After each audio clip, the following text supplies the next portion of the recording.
mentioned in any context, somebody is mad at me about some other story that has nothing to do with UFOs. They bring up the UFO thing as a bludgeon to hammer me with to decrease my credibility, what they perceive to be decreasing my credibility. Anytime, for example, I did some stories about firefighters and their salaries last week, revealing the salaries of firefighters and police officers. On our website, I get hammered over and over again, well, hey, he's the UFO guy, how serious can this be?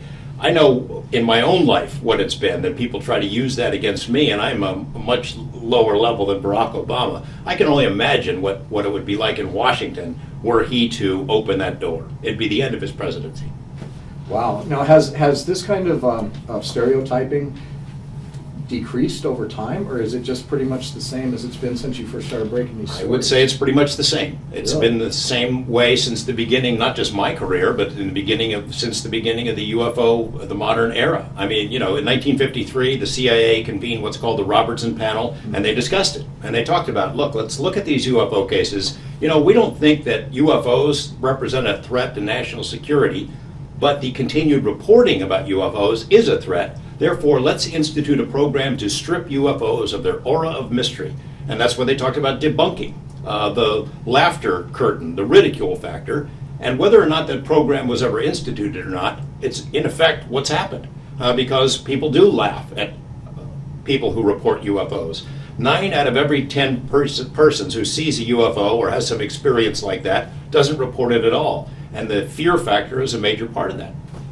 Now, I notice a very healthy skepticism in your approach, and I think that's fantastic. But I also know that you have a very good relationship with Bob Lazar over time, and he is one of the people who says that he was inside Area 51 and has seen the extraterrestrial vehicles. So how do you balance that? Because I notice that from a journalistic standpoint, you're very fair and balanced, but also there's got to be this kind of dichotomy happening inside you and surrounding your work. It's not hard. It's like you go into it like any other news story. You treat it the same way. You have an open mind about it, but you have a healthy degree of skepticism because people do lie. People have their own agendas. So you go into it, it's like Missouri, the motto for Missouri, show me, you know. I'm open to anything if you can prove it to me or give me some reasonable facsimile of proof, and that's how I approach that. There's a lot of support for Bob Lazar's story. Ultimately, we can't say that what he said is true. We don't have the flying saucers that he said were stored out there. We can't kick the tires and inspect them. So to some extent, you have to take his word for it and the word of other people. But I have more than 24 other people who worked at Area 51 in the 50s, 60s, 70s, and 80s who have bits and pieces of the same story. So that's why I give it a certain degree of credibility. Now, for people that aren't familiar with what you do in Las Vegas now, tell us a little bit about the station that you're working with now and what their policy is and how they regard you and how much leeway they give you in continuing to report these kind of stories. I am the chief investigative reporter at KLAS-TV. That's the CBS affiliate in Las Vegas. It's the oldest TV station in Nevada.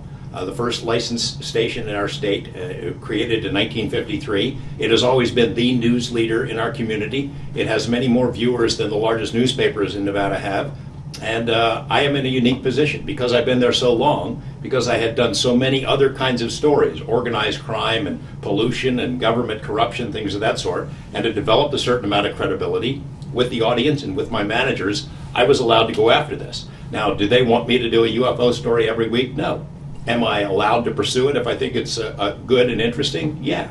But I mean, it isn't that often that a story comes up that has a Nevada angle that would merit it based on where I am. I'm not a national reporter, I'm a local reporter. So it has to have a Nevada or Las Vegas angle for me to go after it. But when it does, if it seems worthwhile, I have the freedom to go after it. And I'm unique. It's because I've been there a long time, they let me do it.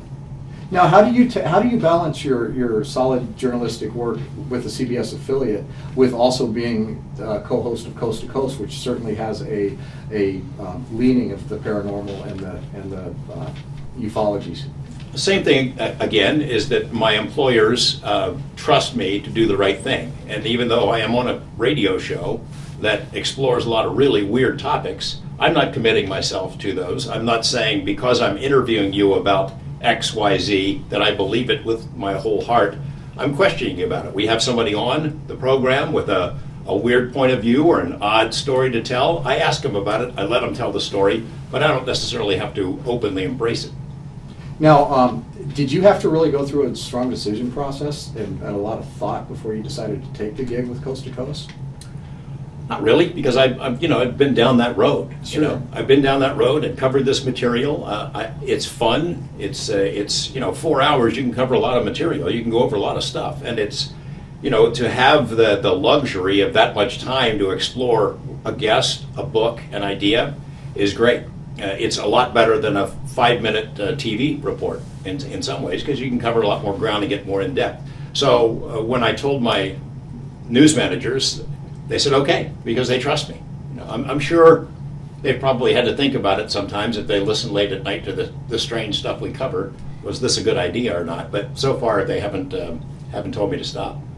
That's good. Let's wrap up with the disclosure subject again. And my question is, if there is a huge revelation to humanity that there is an extraterrestrial presence, if this were to happen, be it through a political outlet or literally a flying saucer landing in the middle of some place and a revelation being made that way, how broad are the implications on the future of humanity and our society? It really depends on what the announcement is. A UFO landing on the White House lawn is going to be profound. It would be the most profound thing in human history. The acknowledgement that there is another intelligence, that there is somebody else like us out there. It rewrites everything. It rewrites human history, and that would be profound. Now, do you feel like it rewrites our whole definition of spirituality and all of the different elements that make us human and our belief system? Doesn't have to. Who knows? But we don't know. When people talk about disclosure, I ask, disclose what? If it's just that, hey, there are people like us living on other planets, we can handle that. Humans can handle that. We've been conditioned to deal with it through books and movies for a long time. If you're disclosing something else, maybe not. Skinwalker Ranch, we developed the idea that maybe there are other dimensions, that there are intelligences that can interact with us, that can come into our reality and leave at will. They can see us, they can hear us, they monitor us on a regular basis, but we can't see them. Now let's say your disclosure is, hey, by the way, there's other intelligence. They live all around us. When you're taking a shower, they can watch you. When you're sleeping at night, they watch you. You want to disclose that? Because I'm telling you, think people would freak out with aliens? They would really freak out at that. So, disclosure, I'm all for it. Depends on what you're disclosing. So you actually support the idea that maybe there's some things we just don't need to know? I'm not saying that. I mean, I'm a journalist, so it's my job. People have a right to know. I want to know everything, as I'm sure you do. I acknowledge the idea, though, that not necessarily has to be a good idea, that everybody knows everything. I don't want everyone to have the formula for the atomic bomb at home, And I think that there are some things, some realities that could be disclosed that would be so profoundly disturbing that maybe it would have dramatic and irreversible effects on our social institutions. Aliens are here abducting us. They are creating a race of hybrids. They're living on some other planet or in some other reality. These are your children. They're taken away from you. Yeah, I think people would freak out. I do. If you could say anything to other journalists about taking the initiative to look into these kind of stories, it's almost like a taboo in mainstream journalism. And there's a mentality that there's a heavy price to be paid. But if you could advise other journalists on having the courage to do it or not, what would you say? What do you see happening in journalism today, and how can we improve it? Well, there is a taboo. It's sort of an unwritten taboo, and these the big guys in particular, the mainstream reporters at some place like 60 Minutes or the New York Times, they won't do it because they see it as nothing but a downside for their career. Now, maybe I'm the anomaly in this regard, and I've taken some shots over the years, but I've survived, and if anything, it's probably been good for me, my career, at least locally. I think it's probably put a ceiling on where I can go because of perceptions at the network level, but I'm okay with that.